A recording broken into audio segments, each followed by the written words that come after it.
Hello, lovely people of purpose. Today I wish to get a bit deeper into the discussion about your gifts. And the reason we want to speak about your gifts is because we have already established that you had to win epic battles to be born.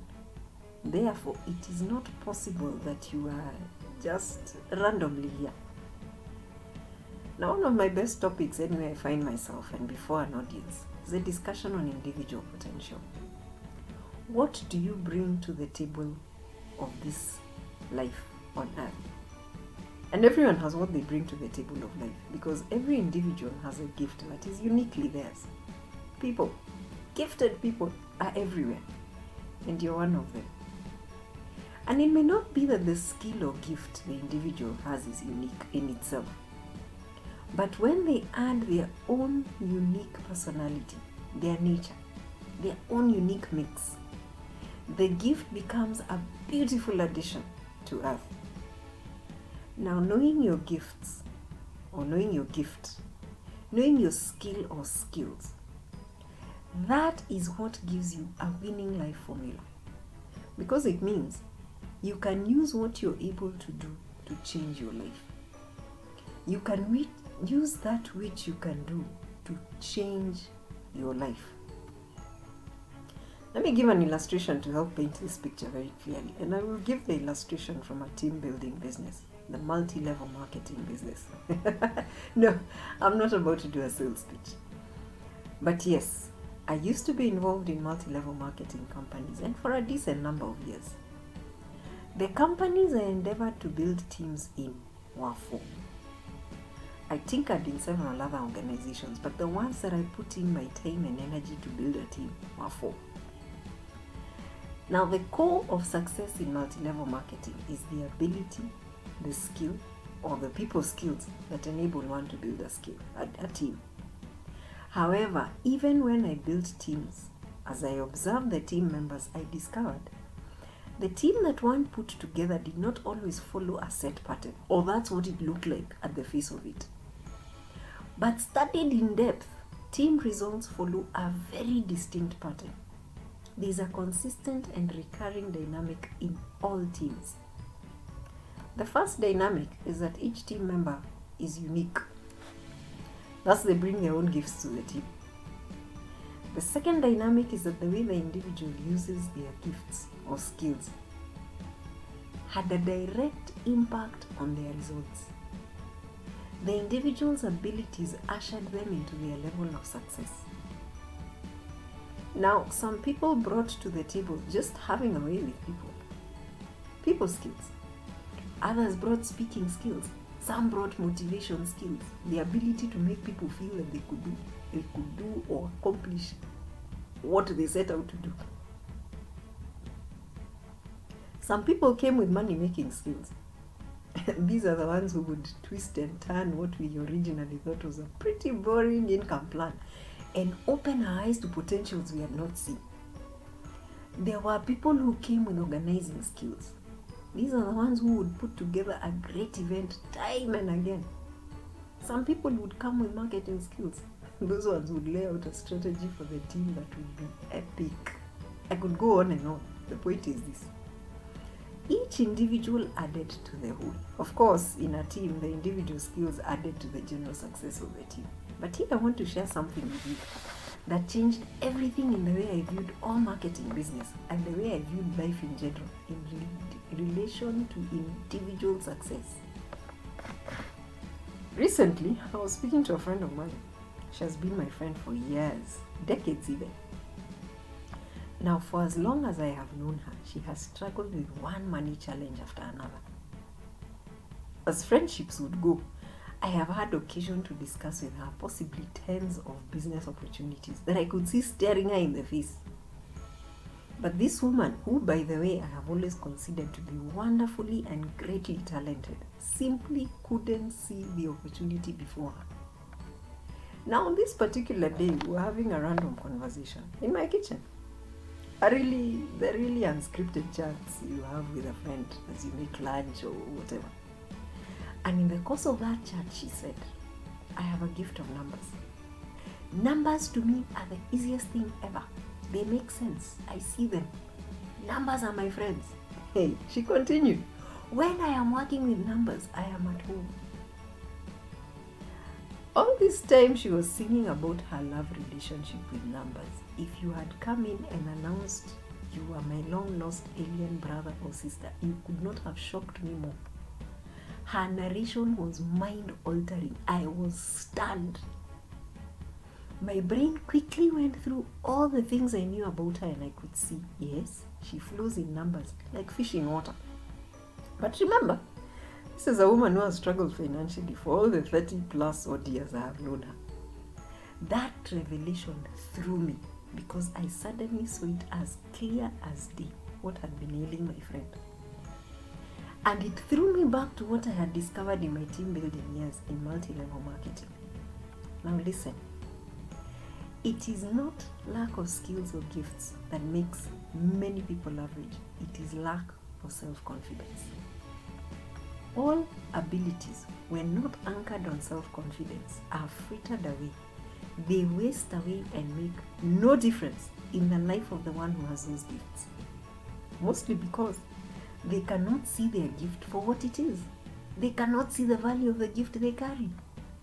Lack of self-confidence is self underrates all that the individual is and makes them ordinary and average. Because if you say you're average, then you are.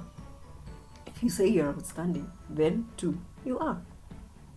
It is not the world that makes you outstanding or average. It is you who defines yourself. And once you define yourself, the world follows suit in calling you as you called yourself. You're the one who makes yourself outstanding or average. Now, when we talk about abilities, we are talking about your skills. And the reason we say skills, gifts, and abilities is because we want to emphasize that we are not limiting the discussion to classroom skills. Whatever you can do and do well, that is enough to move you into your greater height. What you are able to do or accomplish. But you will not find ways, or rather your mind cannot process, ways to turn your gifts into sheer genius and make those gifts work for you without the incredible anchor of confidence in self. Self-confidence is the one little piece that enables average to become genius. Because, and it is important to note, the nature of the creator is that nothing, absolutely nothing that exists in creation is shoddy work. It is not within the capacity of the creator to bring into being that which is average. The creator did not bring forth anything average because average does not exist in creation. That you are here in creation, you are not average. The only place average exists is within the individual. It is simply not possible to be average except you think you are nothing special. So then the question, how do we build confidence in ourselves? How does self-confidence become natural to you? Now, I would love to give you a quick answer, a quick, take 1-3 times a day tablet or drink. Something you can take and quickly turn self-doubt to self-confidence. But unfortunately, I have none. Mostly because of the way we come into self-doubt in the first place. What I do have is a practical skill that needs commitment and practice to turn doubt to confidence. To begin with, you need to realize that you did not come by self-doubt in a day.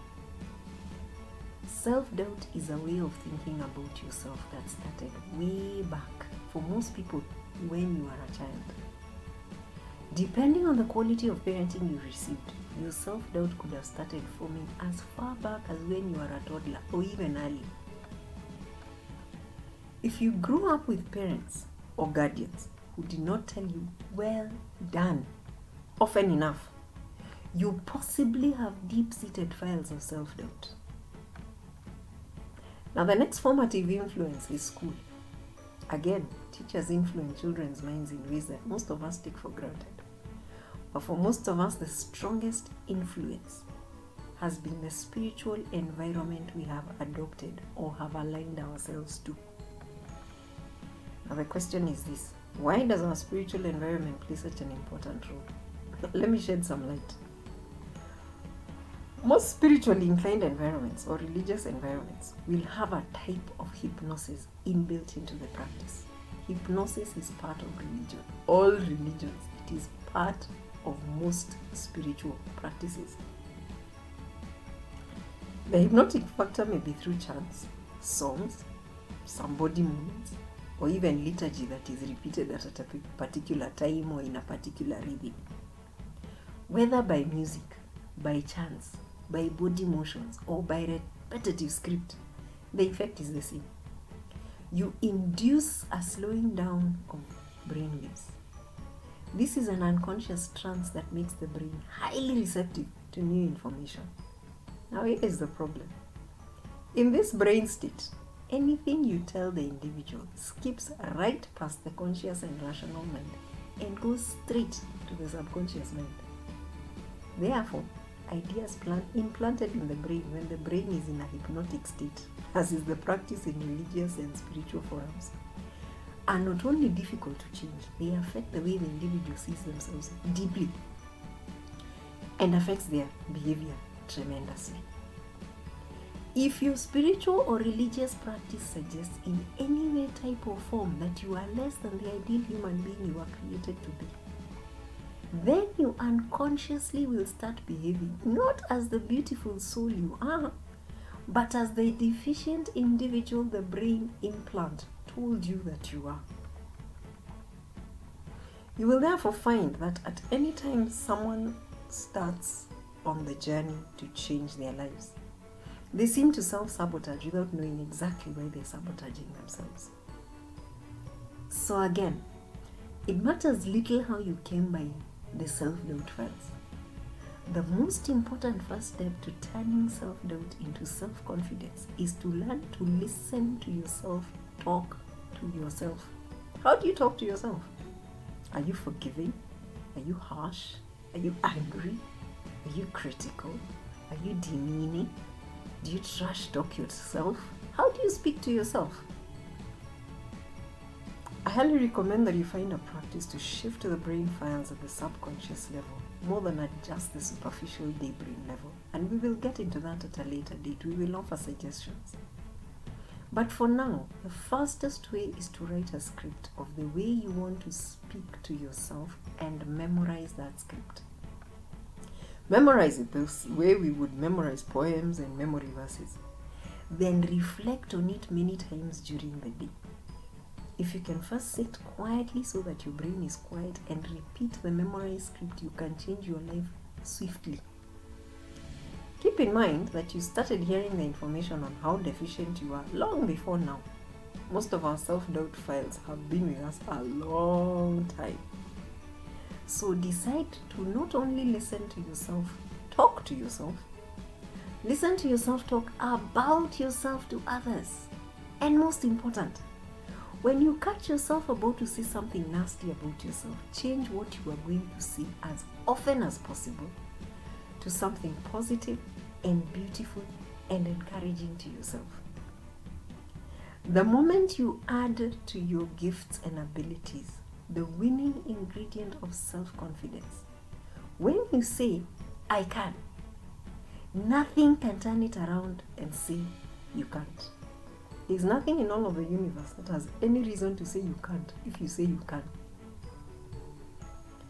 And because we are a deeply religious society, let me add something that many people might glitch on, but it is important to say it. When it comes to your own success, you have the greater power. How do we know that? Thing one, no one was created to fail. That means inside of you, everything you need is there for you to succeed. Thing two, the way the universe is structured, the moment you decide to win, everything, and I mean everything, goes into work to help you. Why is that the case? Because the entire universe obeys the only power there is, God. And God did not set you on the earth to fail. Thing three, to the extent, therefore, that you make your decision to win, to succeed at whatever you have set out to win at, you are first in line with the will of the divine, and second, all of the universe and all the energies therein also set out to support your success. So winning starts when you decide to agree with deity. Dear listener, there is a gift in you. The more confident you are that you can, the more likely you are to succeed at whatever you set your mind to do.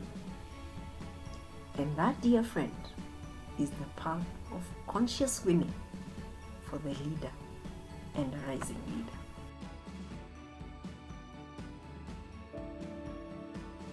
We will break it off there for today. It's been a delight to speak with you, and we want to hear from you. Make your comments. I will read and respond. All comments matter. And let us get together again. Do subscribe to get alerts as soon as new content goes up. This program will be shaped by you, so we want to hear from you. Post your comments, suggestions, and questions in the comment section below. Follow at Conscious Paths on Twitter. Retweet, like, let us expand the conversation. The more we engage, the deeper the questions will be, and the deeper the answers will reach into the heart of the challenges. You can also send longer and deeper questions on Telegram or on WhatsApp.